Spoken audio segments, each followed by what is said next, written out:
Okay. I won't deny I was a little scared when I knew Alan was being my moderator. Thank you for not sharing the pizza story with the Russian police.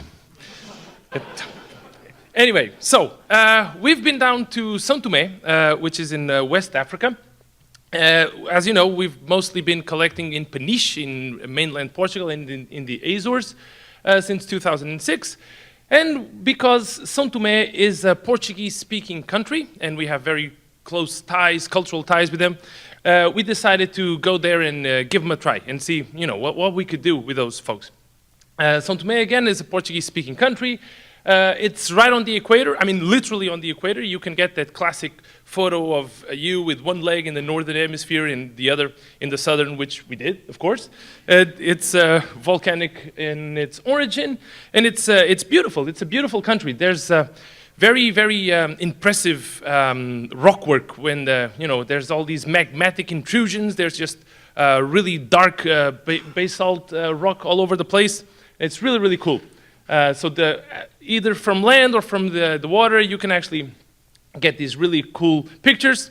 That's Nuno over there swimming naked, because it's fun in Africa, swimming naked. That's us playing around with the local folks. I mean, extremely, extremely helpful and very good people. I mean, as soon as we got there and we explained what we wanted to do, everybody came and helped. But I'll let you know a little bit more about that. Obviously, we worked a lot with the fishermen, with the local fishing crowd. It's mostly, I should say, exclusively artisanal fisheries. There is some commercial fishery, but not from the São Tomé people, mostly European vessels that go down there and basically destroy everything, but I'll get into that a little further. We've done our homework, of course. We went to Google and we talked to a bunch of people. And we learned that there actually have been quite a few scientific field trips over there. The National Geographic has done some stuff, the California Academy of Sciences. They've published a bunch of papers on local fauna. This is just one of multiple interesting papers that are out there. Interestingly enough, we actually know most of those folks. Peter Wirtz, to name but a few. A lot of people that we actually work with them, especially Nuno, has done a lot of work with these folks. So we contacted them and they explained a couple of things about the local processes, and it was really nice. So that's us. In the middle there, you don't know this guy yet. This is Telmo. He's actually my business partner. He's one of the co-founders of Flying Sharks. Hopefully he'll start coming to these meetings in a couple of years. He's a researcher. He's got 20 plus years of fisheries biology on his back. He's got papers published with Daniel Pauly, who's one of the fisheries gods, as you know. So Telmo obviously had to be part of this expedition because he knows a lot about this stuff. So we planned a lot of dives, and we basically wanted to go around, dive, see what's out there, talk with the people, and see what we could do. So again, we did a lot of dives from boats.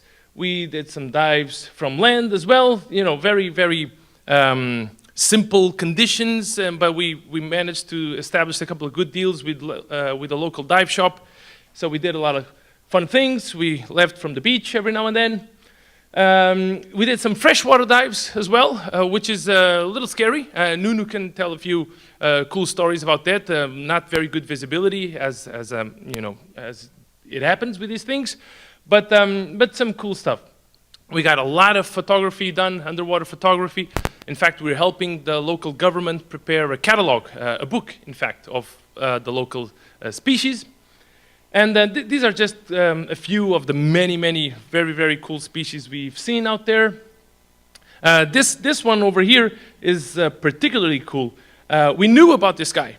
During our homework, we knew about this undescribed saranid, a little grouper that we knew was there. Peter Wirtz, in fact, talked about it, but it hasn't been described yet. And we saw it, and it was a very interesting chase, because we saw this thing and we just had to get a picture of it. And in fact, we brought one back with us because we want to, describe it and work with it. Anyway, these are some of the freshwater species we saw out there. This is not us. This is our fine friend Steve Bailey in Fiji. But we just thought this picture was so sexy, and this is exactly what we did out there. So we much preferred to use Steve's than ours because we're ugly people. And these are this is just some of the records that we compiled while we were over there. I mean, not to brag, of course, but we were there for a total of 3 weeks, and we recorded about 100 different species out there. And again, not to be inelegant, but the local fisheries board has been doing this work for quite some time, and they've got a database of 50 species. So we kind of impressed them when we got there with our little flash disk, and we said, hey, we've got all these pictures. We'd like you guys to have this. And when they saw just how many species we had identified in just 2.5 weeks, they were, impressed.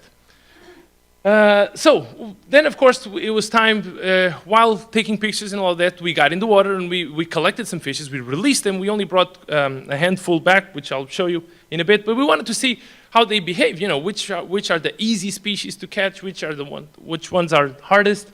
So we basically collected a few things, and then we would release them.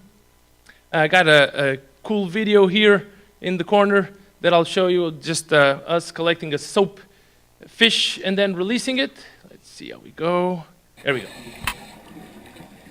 So that's basically what we did. We collected a bunch of things. We would get the little GoPro and get some footage and then release it.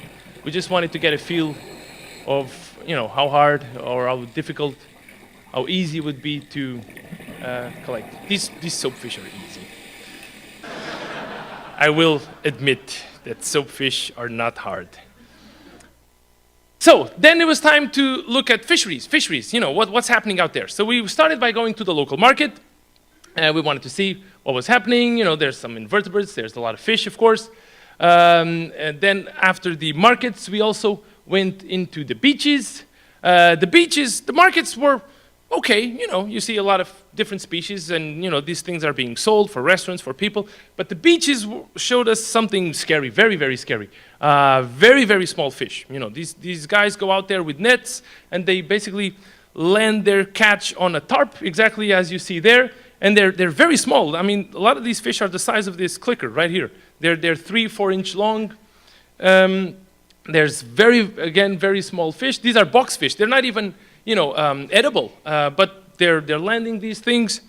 Even smaller fish, and really it was scary. I mean, I've been working in fisheries for quite a few years. Telmu, my business partner, has been working in fisheries for quite a few years as well. And it's just we were amazed at just how incredibly small these fish are being landed.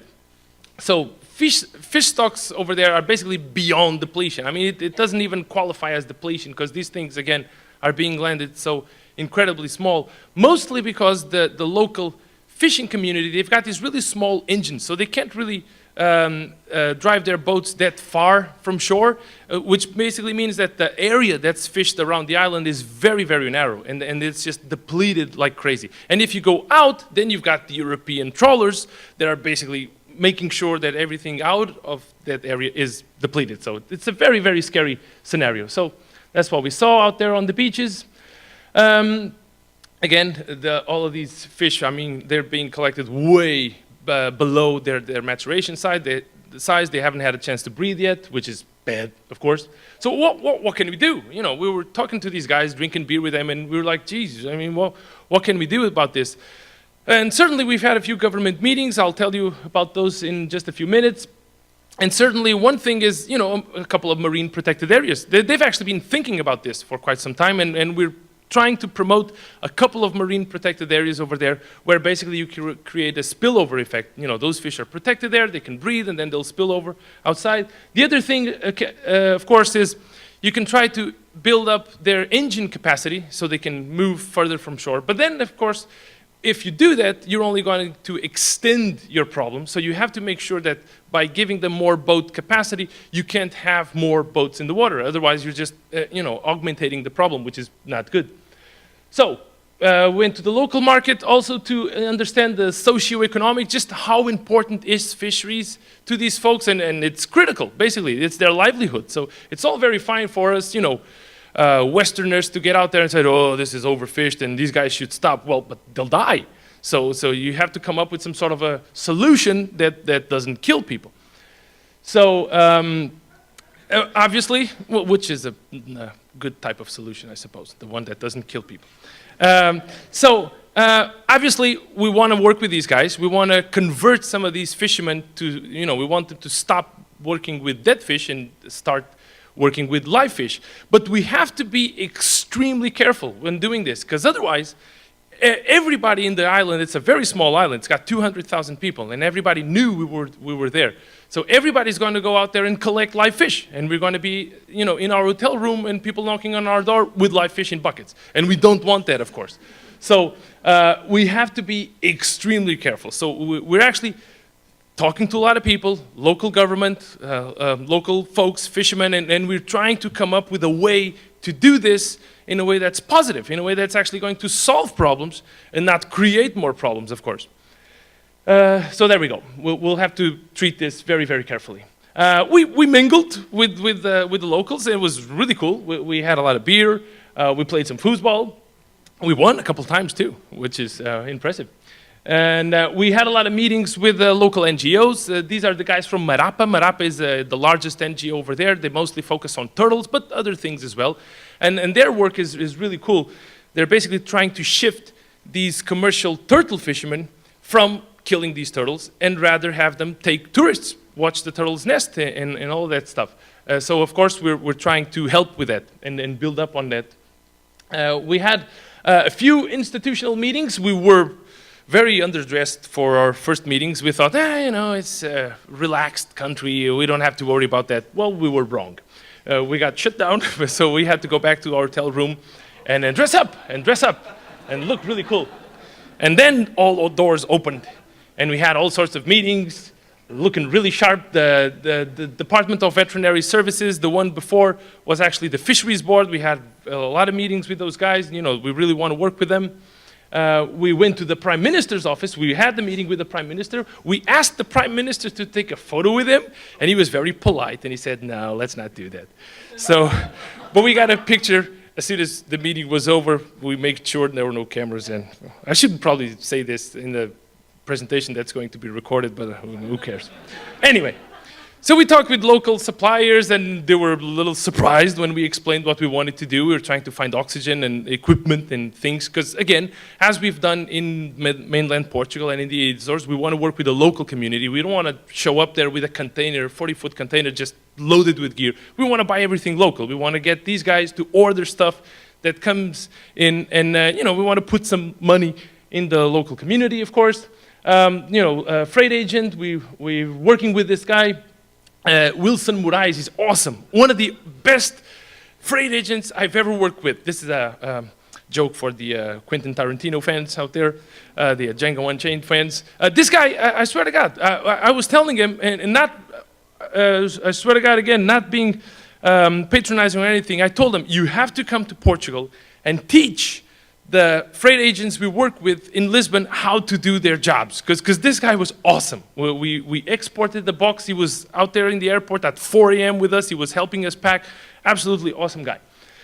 So I found out that my great-great-grandfather owns a business there, which makes it easier.